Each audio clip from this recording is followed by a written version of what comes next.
विज्ञान भैरव तंत्र व्रत के रहस्य की पुस्तक। एक नई टिप्पणी। वार्ता 1 अक्टूबर 1972 को दोपहर 1 मार्च 1973 से 58 बजे तक ओजस speak on this meditation. This so-called universe appears as a juggling.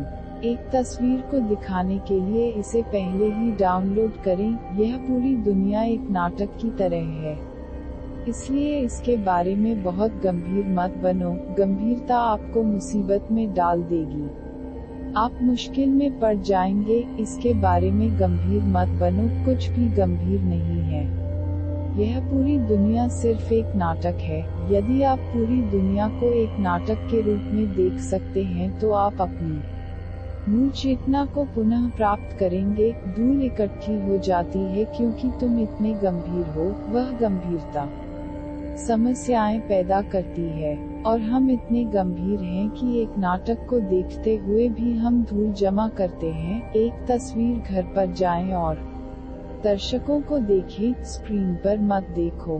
तस्वीर को भूल जाओ, स्क्रीन पर मत देखो। हॉल में मौजूद दर्शकों को देखें, कोई रो रहा होगा और आंसू लुढ़क रहे होंगे, कोई हंस रहा होगा, कोई कामुक हो जाएगा। बस लोगों को देखो, वे क्या कर रहे हैं, उन्हें क्या हो रहा है, और स्क्रीन पर कुछ भी नहीं है। बस तस्वीरें, प्रकाश और छाया की तस्वीरें। स्क्रीन खाली है, लेकिन वे कैसे उत्साहित हो रहे हैं।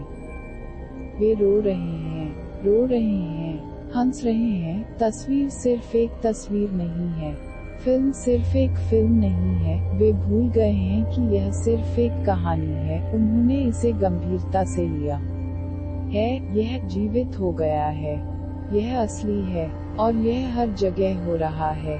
केवल एक तस्वीर घर में नहीं, जीवन को देखो जो तुम्हारे चारों ओर है। यह क्या है? इस धरती पर कई लोग रह चुके हैं जहां आप बैठे हैं। उस स्थान पर कम से कम 10 शवों को दफनाया गया है, और वे भी आपकी तरह गंभीर थे। अब वे नहीं रहे। उनकी जान कहां चली गई? उनकी समस्याएं कहां गईं? वे लड़ रहे थे, पृथ्वी के 1 इंच के लिए लड़ रहे हैं, और पृथ्वी है और वे अब और नहीं हैं। और मैं यह नहीं कह रहा हूँ कि उनकी समस्याएं नहीं थी। वे थे जैसे आपकी समस्याएं हैं। वे गंभीर थे, जीवन और मृत्यु की समस्याएं। लेकिन उनकी समस्याएं कहाँ हैं? और अगर पूरी मानवता को किसी भी दिन गायब हो जाना चाहिए, तो पृथ्वी वहाँ होगी। पेड़ बढ़ेंगे, नदियाँ बहेंगी और सूरज उगेगा, और पृथ्वी को कोई अभाव या आश्चर्य महसूस नहीं होगा। जहाँ मानवता है, विस्तार को देखें, पीछे की ओर देखें, आगे की ओर देखें, सभी आयामों को देखें कि आप क्या हैं, आपका जीवन क्या है। यह एक लंबे सपने जैसा दिखता है, और जो कुछ भी आप इस पल को गंभीरता से लेते हैं वह अगले पल बेकार हो जाता है। आपको शायद यह याद भी न हो। अपना पहला प्यार याद रखें। यह कितना गंभीर था, उस पर जीवन निर्भर था। अब आपको यह बिल्कुल याद नहीं है। यह भूल है, और जो भी आप सोच रहे हैं कि आपका जीवन आज पर निर्भर करता है, वह भूल जाएगा। जीवन एक प्रवाह है, कुछ भी नहीं बचता है। यह एक चलती फिल्म की तरह है। सब कुछ हर चीज में बदल रहा है, लेकिन क्षण में आपको लगता है कि यह बहुत गंभीर है, और आप परेशान हो जाते हैं। इस तकनीक में कहा गया है, इस तरह से एक अपीयर के रूप में यूनिवर्स ऐप को बंद कर दिया जाता है। एक तस्वीर दिखाने के लिए तैयार किया जाता है। भारत में हमने इस दुनिया को ईश्वर की रचना नहीं, बल्कि एक खेल एकेलियले कहा है। नीला की यह अवधारणा सुंदर है, क्योंकि सृजन गंभीर लगता है। ईसाई यहूदी भगवान बहुत गंभीर है, यहाँ तक एक भी अवज्ञा के लिए।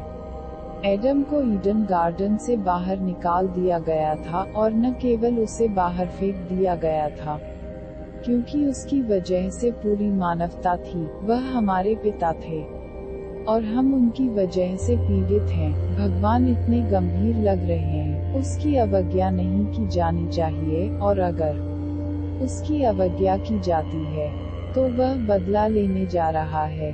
और बदला इतना लंबा रहा है, पाप इतना गंभीर नहीं लगता। वास्तव में आदम ने इसे ईश्वर की अपनी मूर्खता के कारण प्रतिबद्ध किया। गॉड फादर ने एडम से कहा, पेड़ ज्ञान के पेड़ के पास मत जाओ और उसका फल मत खाओ। यह निषेध एक निमंत्रण बन जाता है, और यह मनोवैज्ञानिक है। उस बड़े बगीचे में केवल वह ज्ञान का वृक्ष आकर्षक हो गया। यह निषिद्ध था, कोई भी मनोवैज्ञानिक कह सकता है।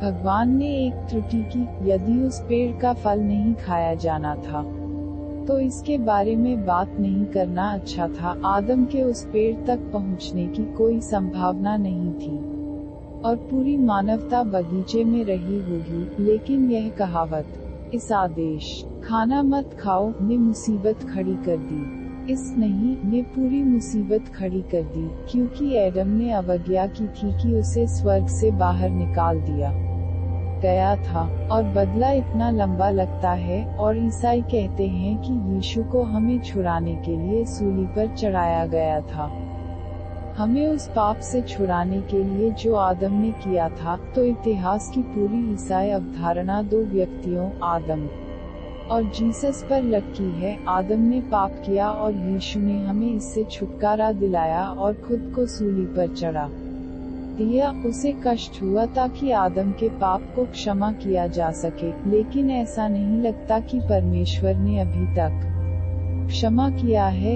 यीशु को क्रूस पर चढ़ाया गया था, लेकिन मानवता उसी तरह पीड़ित है। एक पिता के रूप में भगवान की अवधारणा बहुत ही कुरूप है, गंभीर है। भारतीय अवधारणा एक रचनाकार की नहीं है, भगवान सिर्फ एक खिलाड़ी है। वह गंभीर नहीं है, यह सिर्फ एक खेल है, नियम है।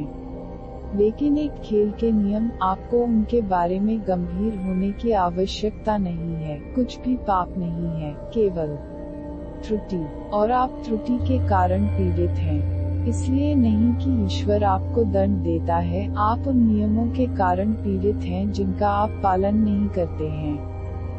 भगवान तुम्हें सजा नहीं दे रहा है। एलईएलए की पूरी अवधारणा जीवन को एक नाटकीय रंग देती है। यह एक लंबा नाटक बन जाता है, और यह तकनीक इस अवधारणा पर आधारित है। इस तरह से एक के बाद एक अपीलों का इस्तेमाल किया जा रहा है, एक तस्वीर दिखाने के लिए, एक जगह पर जाने के लिए।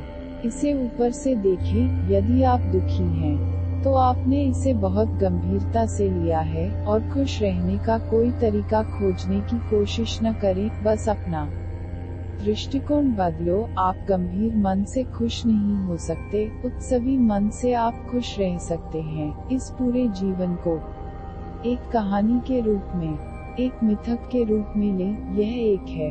लेकिन एक बार जब आप इसे इस तरह से लेते हैं तो आप दुखी नहीं होंगे, नाखुशी बहुत अधिक गंभीरता से निकलती है। 7 दिनों के लिए प्रयास करें। 7 दिनों के लिए केवल एक ही बात याद रखें कि पूरी दुनिया सिर्फ एक नाटक है, और आप फिर से वही नहीं होंगे। सिर्फ 7 दिनों के लिए। आपके पास खोने के लिए बहुत कुछ नहीं है, क्योंकि आपके पास खोने के लिए कुछ भी नहीं है। आप इसे आजमा सकते हैं 7 दिनों के लिए एक नाटक के रूप में। एक नाटक के रूप में सब कुछ ले लो। ये 7 दिन आपको आपके बुद्ध स्वभाव की, आपके भीतर की शुद्धता की कई झलकियां देंगे, और एक बार जब आपके पास झलक मिलती है तो आप फिर से वही नहीं हो सकते। आप खुश होंगे, और आप इस बात का अनुमान नहीं लगा सकते हैं कि किस प्रकार की खुशी आपके साथ हो सकती है, क्योंकि आप किसी भी खुशी को नहीं जानते हैं। आप केवल दुखी होने की डिग्री जानते हैं।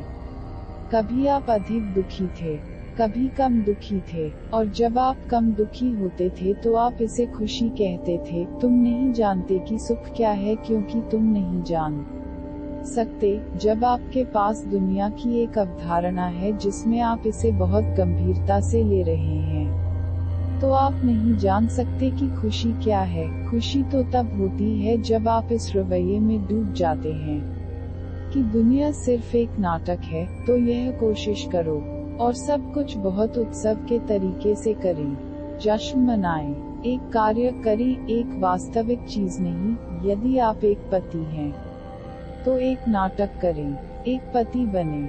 यदि आप एक पत्नी हैं तो एक नाटक पत्नी बने। इसे सिर्फ एक खेल बनाओ और निश्चित रूप से नियम है। किसी भी खेल को खेलने के लिए नियमों की आवश्यकता होती है। विवाह एक नियम है और तलाक एक नियम है, लेकिन उनके बारे में गंभीर मत बनो, वे नियम हैं।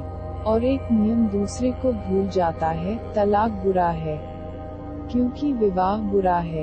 एक नियम दूसरे को भूल जाता है, लेकिन उन्हें गंभीरता से न लें। और फिर देखिए कि आपके जीवन की गुणवत्ता तुरंत कैसे बदल जाती है। इस रात अपने घर जाओ और अपनी पत्नी या पति या अपने बच्चों के साथ ऐसा व्यवहार करो जैसे कि तुम एक नाटक में हिस्सा ले रहे हो और उसकी सुंदरता देख रहे हो। यदि आप एक हिस्सा निभा रहे हैं तो आप कुशल होने की कोशिश करेंगे, लेकिन आप परेशान नहीं होंगे। कोई जरूरत नहीं है, तुम भागकर सो जाओगे, लेकिन याद रखें यह एक हिस्सा है। और 7 दिनों तक लगातार इस दृष्टिकोण का पालन करें, तब खुशी आपके साथ हो सकती है। और एक बार जब आप जान लेंगे कि आपको किस खुशी की जरूरत है, तो आप दुखी न हों, क्योंकि यह आपकी पसंद है। आप दुखी हैं क्योंकि आपने जीवन के प्रति गलत रवैया चुना है। अगर आप एक सही रवैया चुनते हैं तो आप खुश हो सकते हैं। बुद्ध सही दृष्टिकोण पर इतना ध्यान देते हैं, वह इसे आधार बनाता है। एक नींव सही दृष्टिकोण, सही रवैया क्या है, कसौटी क्या है। मेरे लिए यह मानदंड है। जो रवैया आपको खुश करता है वह सही दृष्टिकोण है, और कोई उद्देश्य मानदंड नहीं है। जो रवैया आपको दुखी और दुखी करता है वह गलत रवैया है। कसौटी व्यक्तिपरक है। आपकी खुशी कसौटी है। पिछला अगला